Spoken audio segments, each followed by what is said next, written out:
দুপুরবেলা প্রচুর গরম বন্ধুরা, বানিয়ে নিলাম কাঁচা আমের জুস। আর এই জুসটা খেতে এতটা মজা তা বলার মতো না বন্ধুরা। আর দিয়ে দিচ্ছি বরফ, মানে আইস, একদম আস্তে আস্তে টুকরো টুকরো। আর কেমন লাগছে বন্ধুরা। আর ভিতরে দিচ্ছি ধনেপাতা, সামান্য পরিমাণে চিনি আর হালকা পরিমাণে লবণ।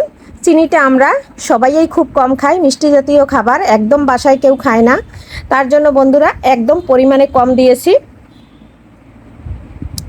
আর চিনিটা যে যেরকম খাবে সেরকম দিবে। চিনি আসলে আমাদের শরীরের পক্ষে খুবই ক্ষতিকারক। চিনিতে যেমন প্রচুর ফ্যাটি লিভার আছে, এর জন্য আমরা চিনিটা স্কিপ করি।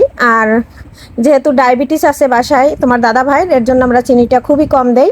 আমার ভিডিওটা বন্ধুরা দেখবে, একটা শুরুতে লাইক দিয়ে দিবে প্লিজ বন্ধুরা। পুরান এবং নতুন বন্ধুদের সবার জন্য মন থেকে অনেক অনেক ভালোবাসা এবং আশীর্বাদ রইল সবার জন্য। নমস্কার বন্ধুরা, সবাই কেমন আছো? আমি পাপড়ি কিচেন অ্যান্ড ব্লগ থেকে চলে আসলাম নতুন একটা রেসিপি নিয়ে। আম তো প্রায় পাকা পাকা হয়ে গেছে, তাই আজকে আনলাম বাজার থেকে কাঁচা আম কিনে।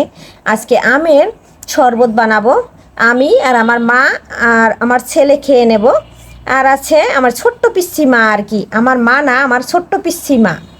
সে আমরা এই যে দুটো আম নিয়েছি, আর নিয়েছি ধনেপাতা, আর সাথে নিয়েছি চিনি, আর লাগবে একটু লবণ। এখন আমি আমটা ধুয়ে নিয়েছি, এখন আমি কেটে নিচ্ছি। ধনিয়া পাতাও ধুয়ে নিয়েছি। সব কিছু কেটে আসতেছি বন্ধুরা, সাথে থাকো, দেখতে থাকো। যে গরম পড়ছে, আমের জুস একদম জমে যাবে। দেখো বন্ধুরা, আম দুইটা আমি ছুলে নিয়েছি। এখন আমি কুচি কুচি করে কেটে ব্লেন্ডারের বাটিতে নিয়ে নেব। বন্ধুরা, ছোট ছোট করে আমটা সুন্দর করে কুচি কুচি করে কেটে নিচ্ছি। আর আমার আমে কিন্তু এখন পর্যন্ত আটি শক্ত হয় নাই। আর এই যে দেখো কত সুন্দর করে একদম ব্লেন্ডার করব, একদম কেটে নিয়েছি, একদম কেটে নিয়েছি। এখন আমি ব্লেন্ডারের জারে নিয়েছি, ব্লেন্ডার করতে চলে যাব। ঠিক মতন আমের জুস করার জন্য আমটা আমি কেটে নিলাম। এখন এখানে চিনির পরিমাণটা কম খাবো, তাই 1 চামচ চিনি দিয়ে দিলাম। আর দেব স্বাদ অনুযায়ী লবণ। এই যে দেখো লবণটা নিয়ে নিয়েছি, একটু লবণ দিয়ে দিচ্ছি। এখন আমি ব্লেন্ডার করে নেব। দেখো বন্ধুরা, আমটার ভিতরে নিয়ে নিচ্ছি ধনিয়া পাতা কুচি করে। এটাই কিন্তু স্বাদ দ্বিগুণ বেড়ে যাবে। আর এই গরমে কিন্তু এরকম আমের শরবত কার না ভালো লাগে, সবাই অনেক অনেক ভালো লাগে। এখন আমি ব্লেন্ড করে নিচ্ছি। দেখো বন্ধুরা, একদম ব্লেন্ড করা হয়ে গেছে। আর এখন আমি বাটিটা খুলে নিচ্ছি। দেখো বন্ধুরা, একদম সুন্দর করে বানিয়ে নিয়েছি। আর ধনেপাতাটা একটু কম দিয়েছি, বেশি যদি দেই বন্ধুরা তাহলে কিন্তু অনেকে খেতে চায় না।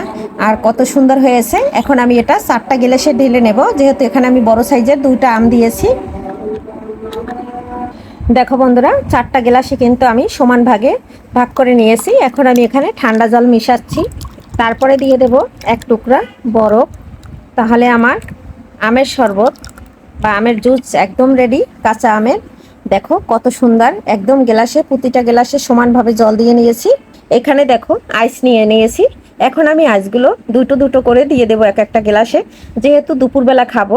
আর এরকম যদি আইস হয় আর দিয়েছি ঠান্ডা জল, তাহলে শরবত একদম জমে যাবে।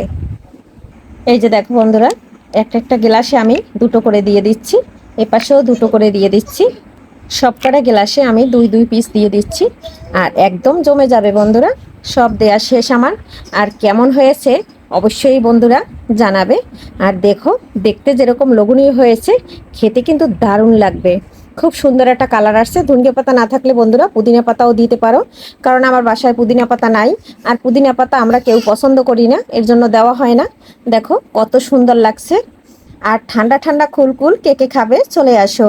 আজকের ভিডিও বন্ধুরা এখানেই রাখছি, পরবর্তীতে দেখা হবে নতুন কোনো ভিডিও নিয়ে। এ পর্যন্ত সবাই ভালো থাকো, সুস্থ থাকো। সবাইকে বাই বাই।